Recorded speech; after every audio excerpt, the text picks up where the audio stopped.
I just figured that if you have a presentation, then people see your presentation on the screens. If you don't have presentation, then people see you on the screen. So maybe a balance of both presentation and spontaneous talking would be more advantageous. We are here to participate also.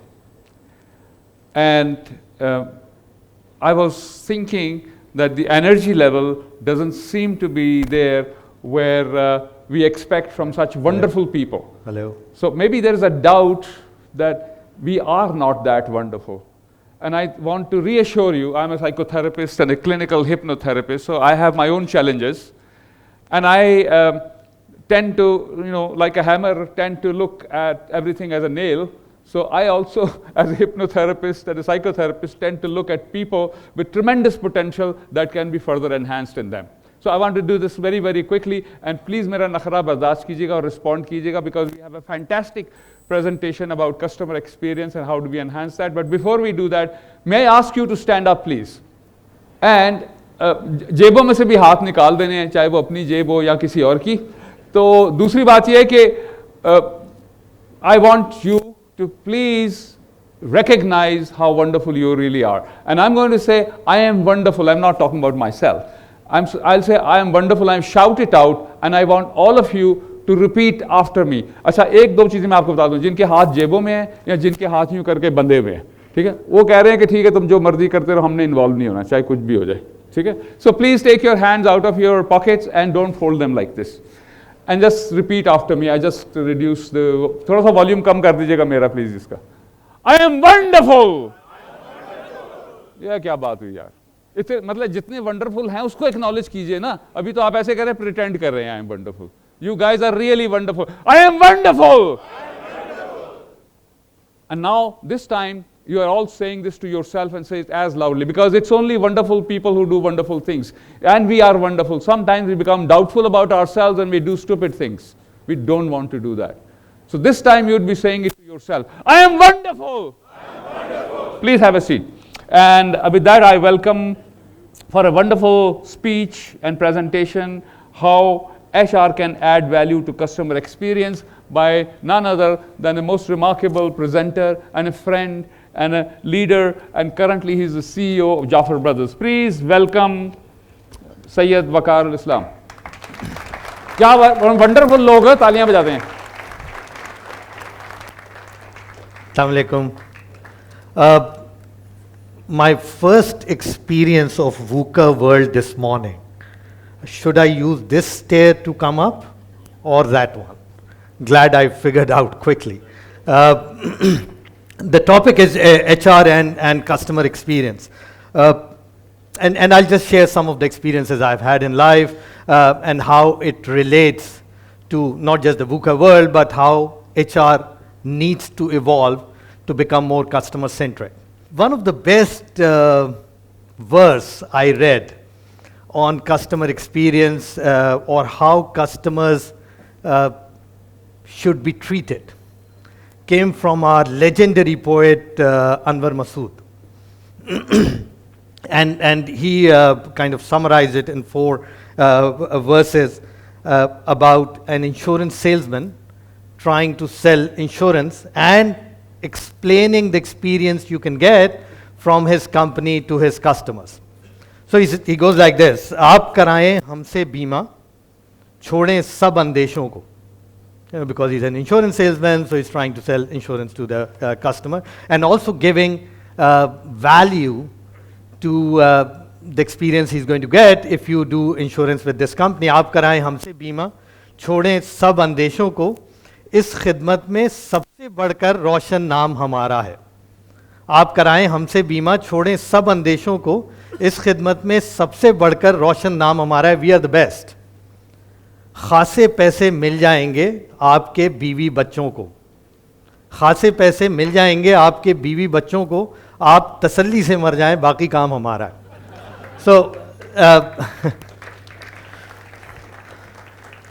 So that's what customer experience is all about. You take worries away and you say, let me handle that, right?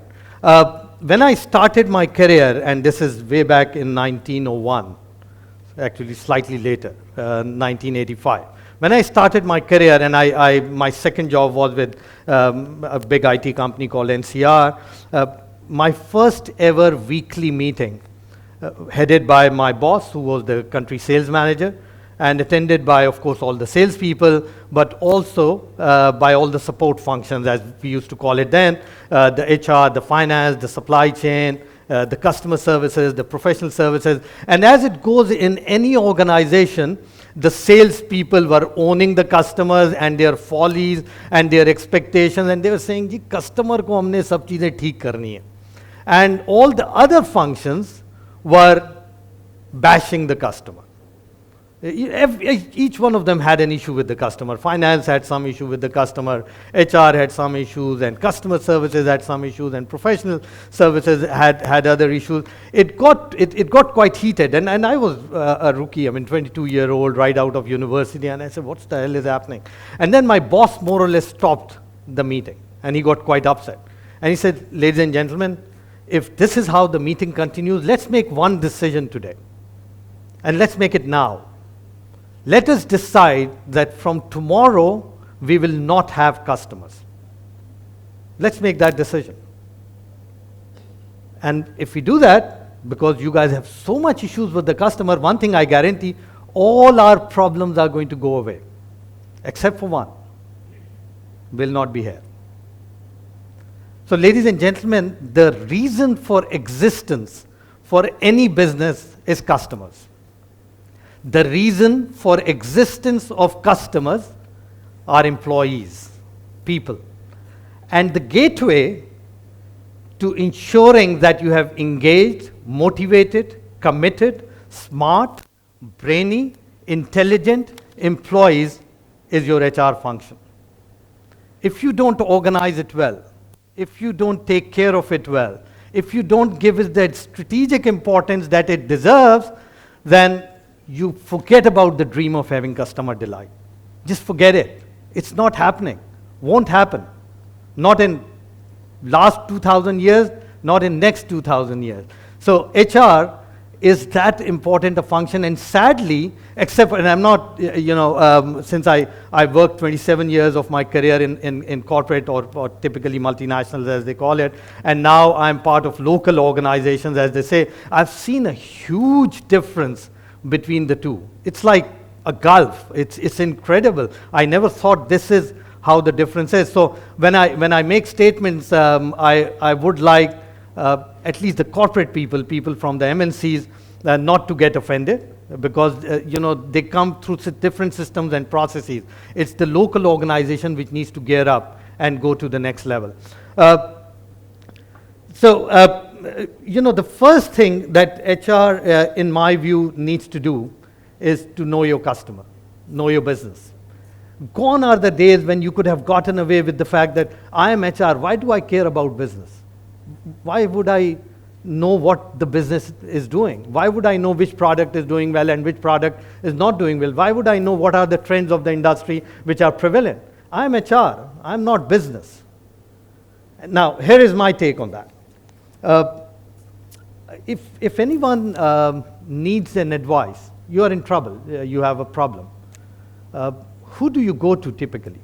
If you want to have an advice, a suggestion, brainstorm, who do you go to? So typically you go to your friends, you go to your family, you go to someone very close who knows you, right? That's typically how it happens. Why? Because they know you. So because they know you, they are in the best position to guide you. They are in the best position to advise you, right? Why do you have a family doctor? Because they know the history, right? Not a great example for me to give, but why do you go to the same hairstylist every time, right? And I swear I go to the same one too, right? But because he knows what you want. How on earth can you expect to serve a business when you don't know what that business is all about? When you don't know how customers look like, when you don't know what customers feel, when you don't know how What is their business? When you don't know the kind of challenges people are facing when dealing with the customer, you can't make a strategy.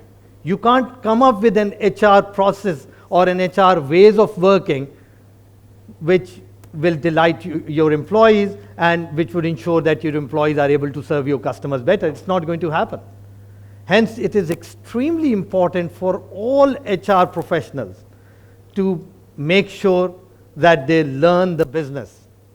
When I was with Nokia and I was in the region, my HR head of the region, she started a program. She started actually going out and meeting customers. So she started going on sales calls with our salespeople so that she get to know the business better, so that she's aware how customers are thinking. And on her own, she also started going to her counterparts in our customer organizations and also various senior people in the organization so that she learns about business. And based on that, she came up with strategies and HR directions and communication strategies which helped our employees become better engaged. Thus, they were able to get better customer experiences.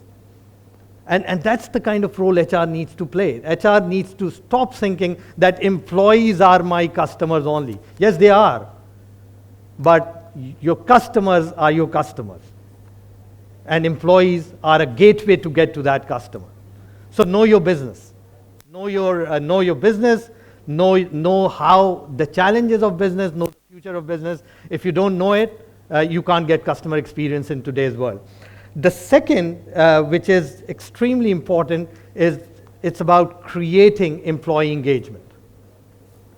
And employee engagement is all the touch points that happens in an organization. From the time you are inducted, to the way you are trained, to the way you are handled, to the way you are rewarded, to the way you are recognized, to the way you are promoted in your career. Everything needs to happen in a way that employees feel engaged so that when they go to the customer, they take pride in their organization, they take pride in the work they do, they take pride in the organization they work, and they also take pride in the kind of work they are doing and the kind of offering they are giving to the customer. Extremely important. And I'll share just two examples, both from Pakistan. I was traveling a few months ago, and in Karachi, at the Karachi airport, they have now installed big scanner machines, just like you see at international airports, and you have to do this and you have to do that, and the machine will scan you, right? Which is good. And I went through the whole process. I did not beep. And then I thought, I'm done, and I started moving towards the gate. And the guy stopped me. He said, no, sir, body search. I said, why do you have a machine if you have a body search? No, sir. This machine is to support me, but this needs to happen. But I said, this is not how it happens anywhere in the world. Typically, if you have a machine, you trust the machine, and then only if you have certain suspicion, you do the body scan, otherwise it goes. And the guy got upset. He said, no, sir, machine cannot do what I can do. So forget it. So I will have to do it, and I said, fine, do it. But the point I'm making is, while a technology came in, nobody told this gentleman that how his role is going to change with the change that has happened in the organization. How the communication will happen, how the training will happen, how he needs to be told to educate the customer rather than getting frustrated of someone asking a question. He didn't. And you can blame his line manager, you can blame the business units for it, but I think the biggest blame lies on the HR function, because they forgot to change their processes and systems to ensure that the last person who serves the customer, and for civil aviation, I am the customer, right? Whether they treat me like that or not is a separate issue, but I am their customer. The poor guy didn't know this. Not his fault. I'll give you another example, which is completely on the different side, very, very positive. Those of you who visit Karachi or who are from Karachi, these days you can't have a visit to Karachi if you don't go and eat at a place called Kolachi, right? So more or less, it has become an integrated part of the visit of that city. Now, Kolachi is one restaurant which is by the sea, but they have possibly, 3 dozen similar restaurants on that road, which is called Dodariya, right? more or less the same ambiance, possibly the same food, but it's the kolache experience which is so different.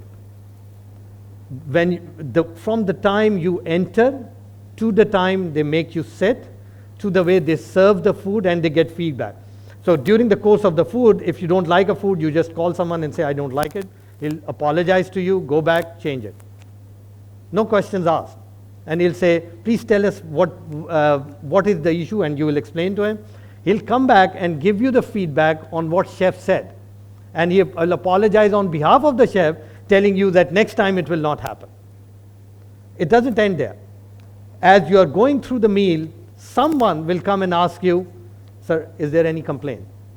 Now, I personally find it incredibly confident of any organization to ask, sir, please tell us if you have a problem. Not, are you happy? They don't ask you. They say, sir, please tell us the problem. And say, nothing. No, must be something that we can improve. No, thank you. Okay, and then you pay the bill. As you're walking out of the restaurant, again a gentleman will come and he will say, sir, we want you to criticize us. We want you to criticize us. And you'll say, no, thank you. Sir, we want to improve. We are very passionate about our customers. Please criticize us so that we get better. Imagine the level of confidence they have in their services, but imagine the level of engaged employees they have. And by the way, they are not very educated people. I mean, they are good, well-groomed people, but I wouldn't call them very educated. But the HR strategy has worked so well around customer centricity that the last person who serves the customer knows what is his expectation, what are the expectations from him, and how he can contribute towards customer centricity so that he can beat 36 other restaurants, not just today, for next 10 years. That's about customer engagement. The third important element, as I was doing research, and I think this is the best statement I found on customer experience. HR needs to stop focusing on output, rather start to focus on outcome. This tick in the box approach needs to go away, by the way, not just from HR function, from everyone. We have processes, and you have people who will say, I've done this, I've done this, I've done this. But did you follow the spirit why those processes are there? No. But that's not my job. My job is just to tick. So, this tick in the box approach doesn't work in today's world. And you can't have customer centricity and customer experience if you're just ticking in the box. I have hired 200 people in last 1 year. That's a tick in the box approach. I mean, what do I do with it? Yeah, fine, you hired 200 people. The key point I'm looking at is what those 200 people did and what is their achievement, how it contributed to enhancing the customer experience of the organization, how it contributed to improving employee engagement, how it contributed towards improving customer delight or customer satisfaction rate. I trained 500 people. Thank you. But what is the ROI? If a marketing person goes to a CEO and says, I want a budget of $1 million to do a campaign, what is the first question that a CEO asks? Give me the ROI. Give me the business case. How many times we have seen that you go and approve a training budget and you tell him, this is what the ROI I'm going to give. Doesn't happen. So output needs to move towards outcome, where people need to start saying, how will I measure the outcome of what I'm investing in? And HR, in majority, is an output-driven function. If you want customer experience, you need to start moving away to becoming an outcome-oriented function, and everything that you do has to be around customer. I mean, Fatma was giving some stats. Let me just share a couple of them, a couple of interesting stats.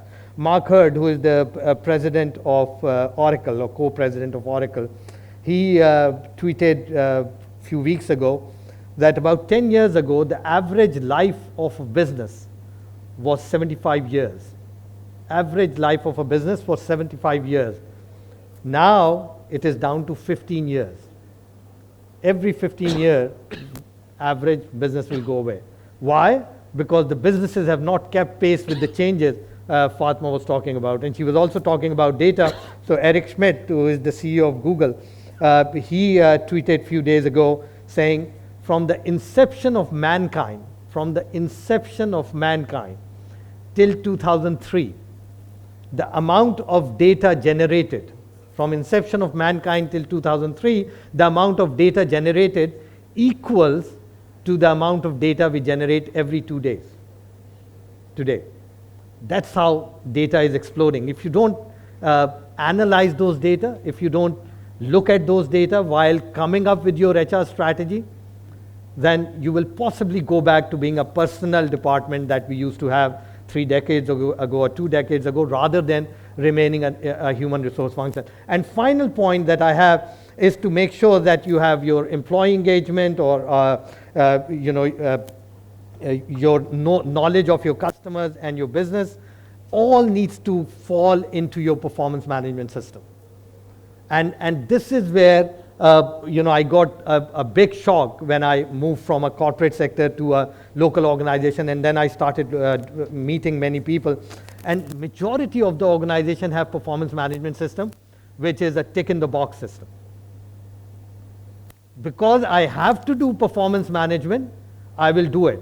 Does it follow the right spirit? Does it follow the right ways of target setting? Does it follow all the right essence of it? No, it doesn't. But we have a performance management system. That doesn't work. Your performance management system, from the time you do target setting to the way you do target setting, and your targets needs to be around customer. Everything has to be around customer. What do you want to achieve with your customer in the next 12 months needs to get into your performance management system and needs to be tailored or needs to be customized to in terms of target. I am a very strong believer that human mind works the best when it is pitched against the targets. It is absolutely at its best if it is given a target and asked to achieve it. But if your targets are either not measurable or not around customers, then you're not going to get the desired result. And I'll play a very quick game with this audience and see what the result is, right? I would argue that we are possibly let's say 200 people in this room. Let's assume, for argument's sake, each one of us has done 14 years of studies, right? And someone who is good with numbers and good with maths can do the calculation.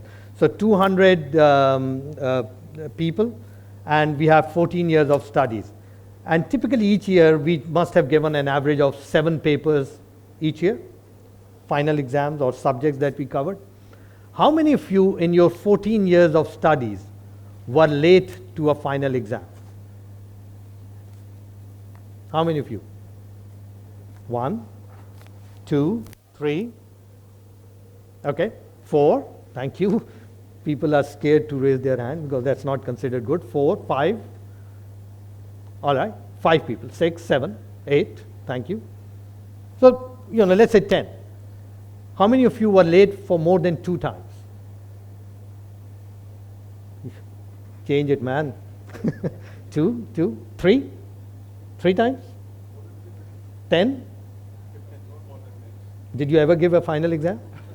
Okay, you did. All right. All right. Okay, so I'll say 10, just for 5, 15. Anyone else? More than 2? More than 2? So in a room of, and I'll take 10, 5, and each one 2, so possibly 30 times people were late for final exam. In a room of 200 people who appeared in final exam for 14 years, each one giving 7 subjects a year. Do the maths, 200 multiplied by 14 multiplied by 7. What's the number, Shiraz? Kya kar rahe ho yaar? So again, I would easily argue 7 to 8,000. Out of 7 to 8,000, only 30 times we were late. Only 30. 21,000. 21,000 and only 30 times we were late. How did that happen? Why?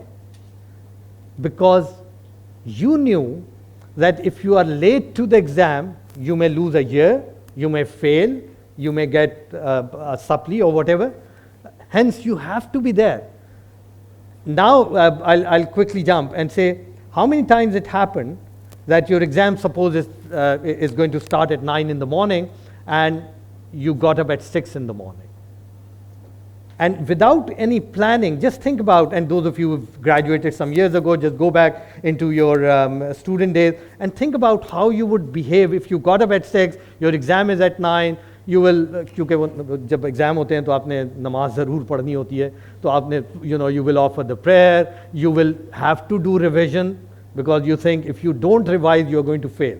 So those 1 hours are so important for you to succeed in exam. So you will also do revision, you will do your breakfast in a nice way, you will be very casual about getting dressed, because you have ample time, you will leave home at say 8:30, depending if the way is around 20 minutes, and you will get to the scene 5 to 9, 2 minutes to 9, 10 minutes to 9, whatever. But how many times it has happened that you actually do not wake up at 6, you woke up at 8. And now think about how your behavior changed. This time, you're not going to lie on the bed for 3 minutes. You literally jump out of the bed. You look at your clock or the phone, right, as the first thing. You jump out of your bed. You start running around. You don't care if your clothes are ironed or not. You don't care if you do revision or not. You don't care if you had good breakfast or not. Your mother or father would continue to insist, yaar, ye thoda sa aur kha lo, dekho exam ho raha. But you will rush. You will run. And you will run to the examination center, and guess what? You will still make it 2 minutes to 9. How did that happen? And this is, and you guys can continue to come up with example, and I guarantee in a team of 10 or more people do this, and come up with your own example, how many times you missed the flight. Ask a finance person how many times he was late to closing. How many times you are late and missed a complete iftar, and when you were invited for an iftar, versus when you are invited for a normal dinner, because iftar time is fixed, right? And do this. I guarantee your result will always be more than 99%. Always be more than 99%. Why? Because targets are fixed. Once targets are fixed, only 2 things happen. Your strategy towards the target, towards achieving the target change, and your approach towards it, and the speed. When you got up at 6, your speed was different.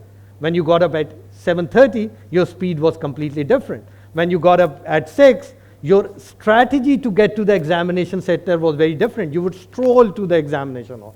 When you got up at 7:30, you would run towards the examination center. You would possibly push your driver or the bus driver or the minivan driver to please speed up because you're getting late. Your strategies are changing. Your pace is changing. So extremely important for HR professionals to realize that when you are setting up your performance management system, it needs to be around customers, and you need to take your target seriously. If you don't take your target seriously, so people need to either achieve their target or miss their target, and you need to treat them accordingly, depending on whatever matrix you use. But taking targets as a tick in the box approach, when it comes to customer, means death to the business. Your performance management system can never be a tick in the box approach. And once you do that, then chances are that you will have a customer-centric organization. So if you know your business and know your customers, the chances are your HR will provide the right gateway to becoming a customer-centric organization. If you have employee engagement in all the right ways, and I shared example, the chances are you will have a customer-centric organization. If your performance management system and you're focusing on outcome rather than just output, the chances are you will have a customer-centric organization and you will have delighted customers. Thank you so very much. Thank you.